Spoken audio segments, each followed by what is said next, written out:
Hi guys, my name is Professor Kristen Redding and I wanted to introduce myself. I've already done that in one of your videos, but today I want to give you a little bit of clarifying information about two of your assignments that are coming up this week that many of my students tend to have questions about. I've taught this class a lot for a long time. It's one of my favorite classes, and so I want to try to ease that up a little bit with some of the questions that come about your skills test as well as your participation log. So we'll start with your skills test first. You're going to go out and you're going to run 1.5 miles. And for some of you, that may be a lot in the beginning, and I understand that. So what we want to do is we're looking for what's your best effort at this point in your life. And so remember, it's a test. So you want to go as hard as you can for that 1.5 miles. And we want to be very close to 1.5 miles. Try not to go under 1.45 or under or over 1.55 miles. Get as close to 1.50 as you can when you're doing that test.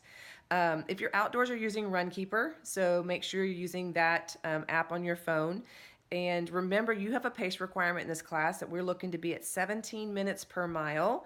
So look down when you get to the mile point and go, where am I? And be sure to push yourself if you are over that, because I won't accept anything above 20 minutes per mile, and 17 is the pace requirement that we're looking for. And if you're really struggling to meet that, just know that the pace requirement is set on a 400-pound person. So we have it set that everyone could be successful in this class despite what your incoming fitness level is. So keep that in mind. If you're going to be recording indoors at a gym, which is great, you're going to use the screenshot from the display screen of your treadmill, and that's going to be your proof of your finished product, for lack of a better word. So on your finished product, I'm looking for the incline. I want it set at 1%. And then make sure that I can clearly see your total distance and then your total time so that we can see that as well. The other thing as a reference is there's a date card. I need to see what the date is, and treadmills don't typically have dates. So you can either use a filter on your phone. I know that Snapchat has one where you can put the time there. You can put your phone in there and take a picture with another phone and have the date on there, or so go old school and just do a piece of paper, handwritten, and it has the date there in that screen, so that way I can see that it happened on what day. Okay, so remember that date card's really important that we have that on all documentation.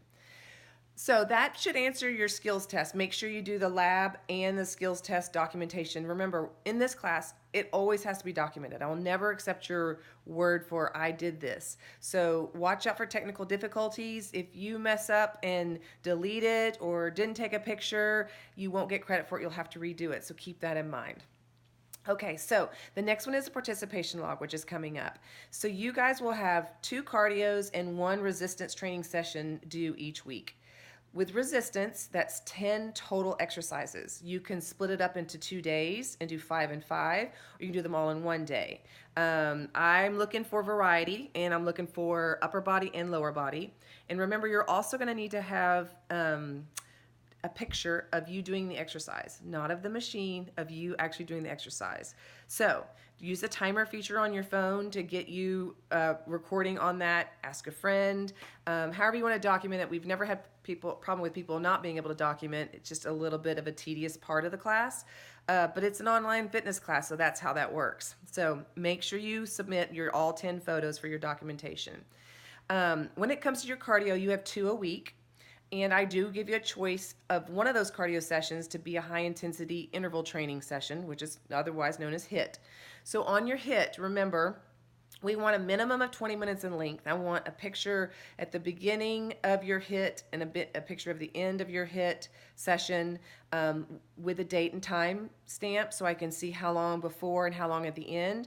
And then I need 4 pictures of 4 different exercises. So whatever you're doing in the exercise, if you had 10 exercises in your HIIT training, that's fine. I only need 4, but I need 4 as well as what the workout was, and then I also need your start picture and your end picture. I need to see you sweating at the end for your high intensity interval training session.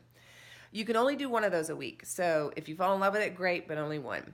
Your other cardio is going to be your steady state, and that is 30 minutes in length minimum And don't try to do 22 minutes, do the full 30 minutes. 30 minutes minimum with a 17-minute per mile pace, whether you're biking or you're on a treadmill.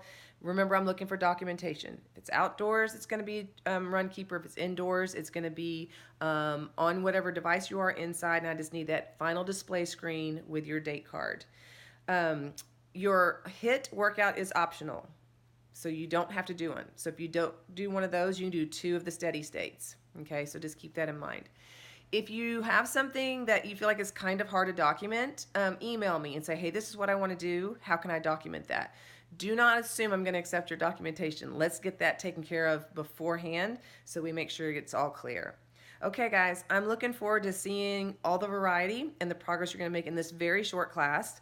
If you haven't read through, you'll understand that we're really big on deadlines here, so be sure to submit early. Don't submit late because it's not accepted. It won't be accepted. And do not wait until the last minute to submit, because when it hits 11:59, it goes away. So make sure you start by 11:45 so that you can avoid any problems with uploading. Okay, I'm looking forward to seeing your results.